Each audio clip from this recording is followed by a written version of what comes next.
Salut à toutes et à tous, aujourd'hui je vous retrouve pour une vidéo qui va être assez rapide je pense. Il s'agit d'une vidéo haul, donc on va commencer sans plus tarder. J'ai pas mal de livres, je sais même pas si je peux tous les porter parce que j'en ai pas mal et en plus ils sont assez gros. Voilà, donc c'est quand même impressionnant, n'est-ce pas? Donc on va commencer tout de suite. Une majorité d'autrices, ce qui n'était pas forcément un choix conscient, mais c'est très bien, ça s'inscrit très bien dans ce mois. Certains livres sont relativement connus, d'autres le sont beaucoup moins et on est dans quasiment uniquement de la fiction, ce qui n'est pas une grande surprise. Si vous me suivez depuis un certain temps, vous savez que je lis quand même principalement de la fiction et principalement de la littérature étrangère, je pense quand même, ce qui est également le cas. Alors on va commencer avec l'ouvrage qui n'est pas de la fiction. Il s'agit de Simone de Beauvoir, Le deuxième sexe, le livre fondateur du féminisme moderne en question. C'est un ouvrage collectif dirigé par Ingrid Galster, c'est la deuxième édition, ici publiée par Honoré Champion Paris. C'est un ensemble en fait de textes écrits par plusieurs spécialistes de domaines très différents qui reprennent les éléments principaux et les chapitres du deuxième sexe de Simone de Beauvoir. Si vous me suivez sur Instagram, ce que je vous conseille de faire si jamais vous avez envie de voir un peu plus de littérature au quotidien, vous savez sans doute que durant le mois de mars, nous lisons en lecture commune Le deuxième sexe de Simone de Beauvoir, qui est une lecture extrêmement stimulante, réjouissante, inspirante, que j'adore réellement, vraiment. C'est une excellente surprise et je referai, je ferai une vidéo sur cette chaîne pour vous parler une fois le livre fini de cet ouvrage qui est quand même assez incroyable, je trouve, très honnêtement. Et j'ai eu aussi envie de me pencher un petit peu plus sur les différentes réceptions qu'il y a eu de deuxième sexe, sur les différents ouvrages critiques qui ont été produits. Il n'y en a pas tant que ça en réalité. Alors bien évidemment, des articles, il y en a quand même plusieurs, mais quand on sait qu'il n'y a pas à l'heure actuelle, par exemple, d'édition du deuxième sexe, avec un appareil critique, avec des notes, etc., qui auraient été rajoutées par des éditeurs ou des chercheurs et chercheuses pour cette publication-ci. C'est quand même assez intriguant, intéressant. Bref, tout ça pour vous dire que ce livre est très intéressant. Je me suis concentrée pour l'instant sur la deuxième partie, sur une des parties qui est la partie mythe, où Simone de Beauvoir critique également 4 auteurs, dont Monterland et Breton et Stendhal, qui sont ceux qui m'intéressent le plus. C'est très intéressant, je vous conseille vraiment de lire Le deuxième sexe si vous ne l'avez pas lu, et voilà. Alors ensuite on va replonger du coup dans la fiction, parce qu'il n'y a plus que de la fiction. Oui, il n'y a plus que de la fiction. Oui, on y va. J'ai acheté Le Lion de Joseph Kessel. La raison pour laquelle je me suis procuré ce livre, c'est parce que je compte l'étudier. Je le propose en fait en lecture cursive à mes élèves de 3e, avec en lecture que nous étudierons donc en classe Le Monde du bout du monde de Luis Sepulveda. Ça s'inscrit dans la séquence Dénoncer les travers de la société. Je me suis décidée finalement, après plusieurs hésitations, je me suis décidée à faire une séquence qui s'intéressait à la maltraitance animale et au respect de des vies animales. Et donc voilà, tout simplement, je me suis dit que ce serait une bonne idée. Je ne l'ai pas lu. Je vais le lire, même si j'ai pas très envie parce que je pense que je vais pleurer à la fin, parce que je suis quand même très sensible à toutes ces questions-là. Napolita en avait parlé dans une excellente vidéo que je vous recommande d'ailleurs, où elle recommandait plusieurs livres pour la jeunesse plutôt, qui parlaient de la condition animale. Voilà, tout simplement.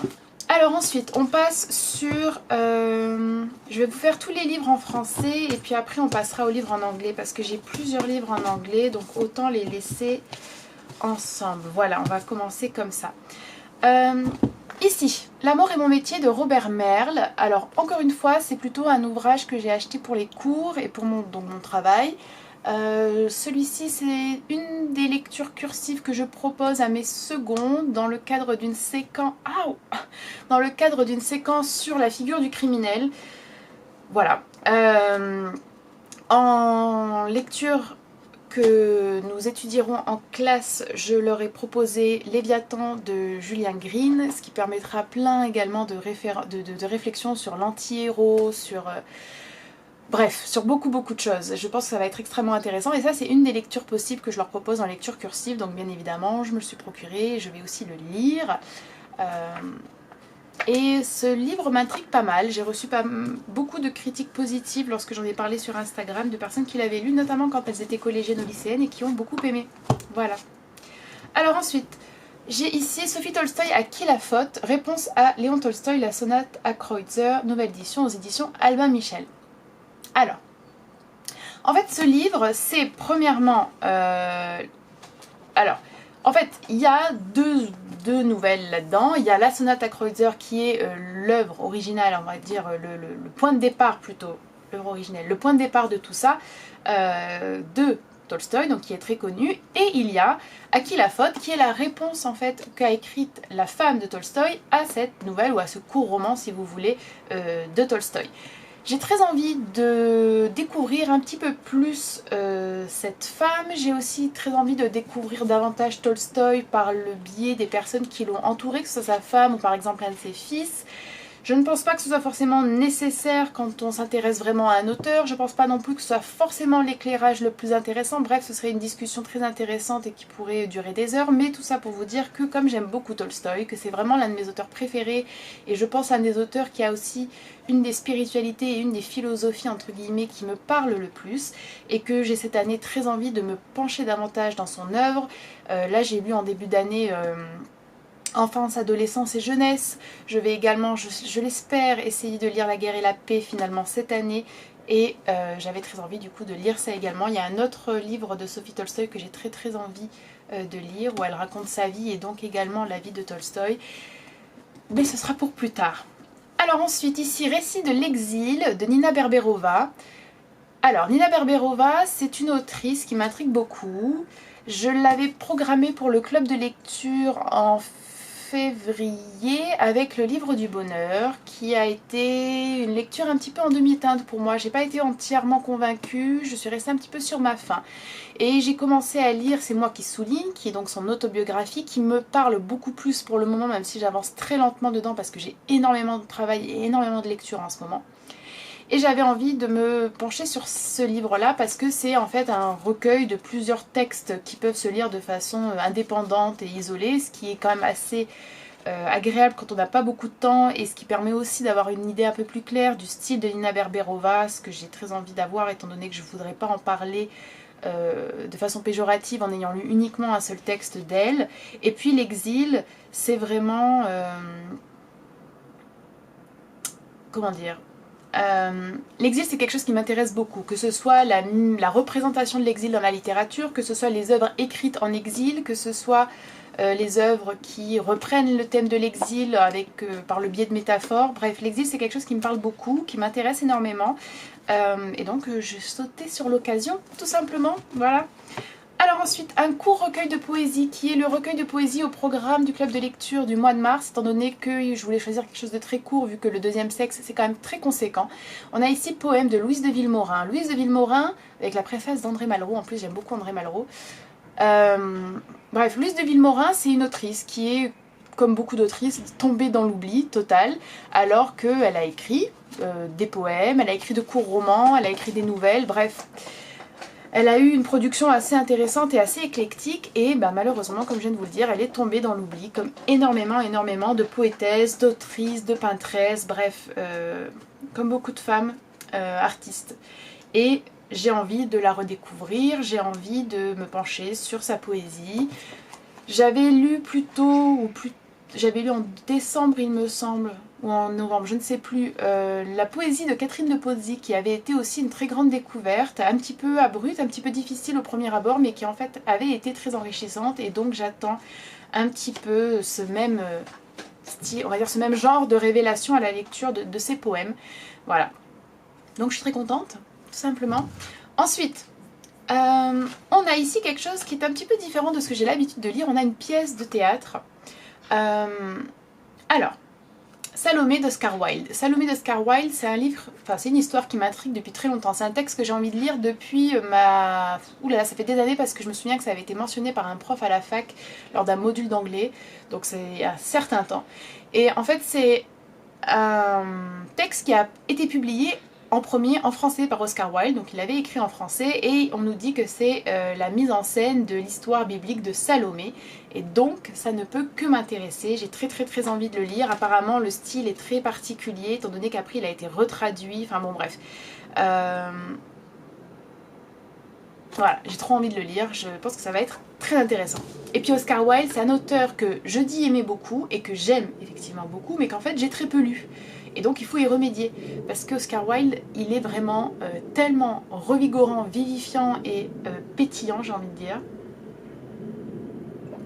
Tellement witty que ça fait du bien de le lire. Donc là on va passer à des ouvrages qui sont uniquement en anglais. Et en plus qui vont je pense vous intéresser parce qu'il y en a pas mal dont on ne parle pas. Et bon, un qui est... Alors je vais commencer par un dont on parle beaucoup par contre. Donc j'ai acheté Beloved ou Beloved de Toni Morrison. Toni Morrison, j'ai lu d'elle Tar Baby, qui avait été au programme du club de lecture. Pareil, il y a de ça très longtemps parce que je me souviens que c'était pendant que j'étais au Vietnam. Donc je sais plus quand c'était, mais c'était il y a longtemps. Et j'avais pas, je suis désolée de le dire, j'avais pas été très convaincue. J'avais trouvé que certaines choses étaient intéressantes. Effectivement, Toni Morrison parle de l'identité et du racisme de façon qui est assez brillante, ça c'est clair, on peut pas lui en lui ôter. Et effectivement, elle a un style qui est loin d'être simpliste, mais pour autant, je n'avais pas été conquise. J'avais pas vraiment été sous le charme, j'avais pas apprécié vraiment ma lecture. Donc, je retente avec l'un de ceux qui me parle le plus ou qui m'attire le plus, c'est-à-dire Beloved. J'ai aussi très envie de lire The Bluest Eye.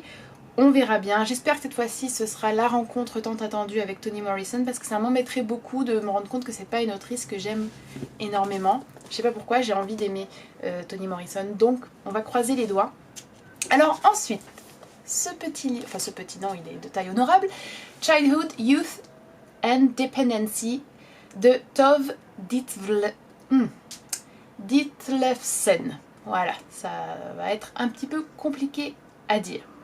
Alors, ce livre, c'est donc une trilogie regroupée en un seul volume, écrit par cette dame dont je ne vais pas essayer de reprononcer le nom, qui est considéré comme l'un des grands classiques au Danemark et qui se déroule pour la majorité de l'intrigue à Copenhague et qui retrace effectivement la vie d'une protagoniste féminine. Je ne suis pas sûre que ce soit réellement d'inspiration autobiographique, mais je le pense, étant donné qu'en fait là je viens de voir qu'on nous dit que c'est a trilogy of memoirs.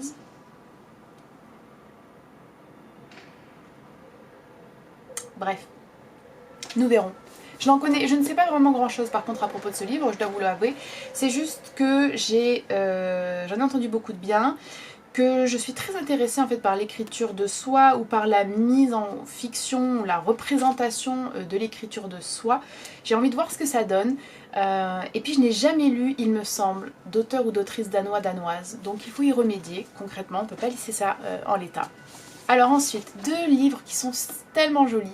Bon, c'est totalement superficiel, mais bon, il y a quand même beaucoup de travail quand même. Il y a des gens qui font ces couvertures, il y a des gens qui réfléchissent à tout ça dans le métier de l'édition et c'est toujours très agréable. Donc, on va commencer par celui-ci, Faces in the Water de Janet Frame.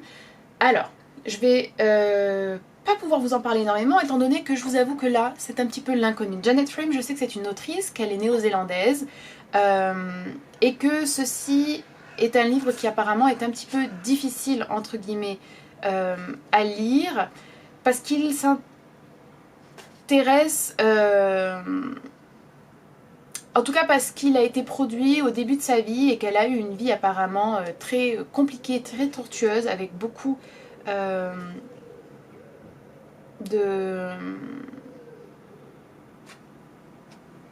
souffrance, en tout cas de ce que j'ai cru comprendre. Et sur la quatrième de couverture, on nous dit Janet Frame's luminous words are the most precious because they were snatched from the jaws of the disaster of her early life, and yet to read her is no more difficult than breathing.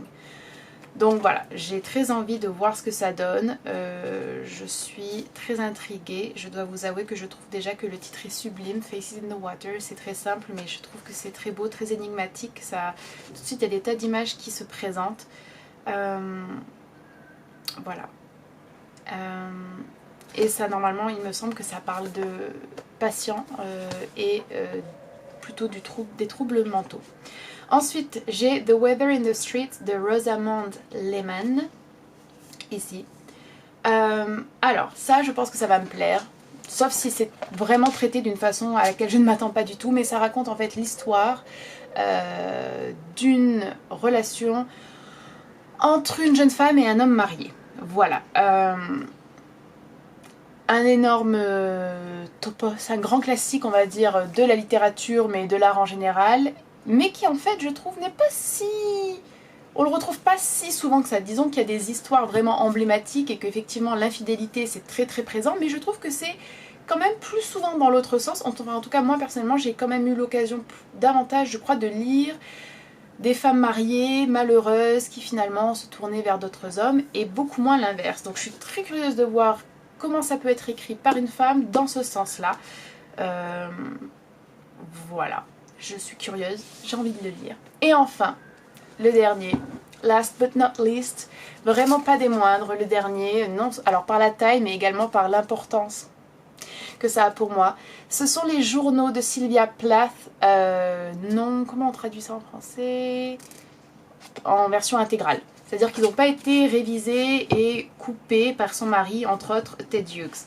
J'ai déjà les journaux de Sylvia Plath, mais j'ai la version tronqué, révisé si vous préférez, et effectivement je ne pouvais pas ne pas sauter sur l'occasion de me les procurer en version complète, parce qu'avant ça n'existait pas, c'est une version quand même relativement récente. Et j'avais adoré la lecture des journaux de Sylvia Plath, j'avais trouvé que c'était incroyable. Je pense que j'avais même préféré la lecture de ses journaux à la lecture de sa poésie et de The Bell Jar, qui est son roman le plus connu.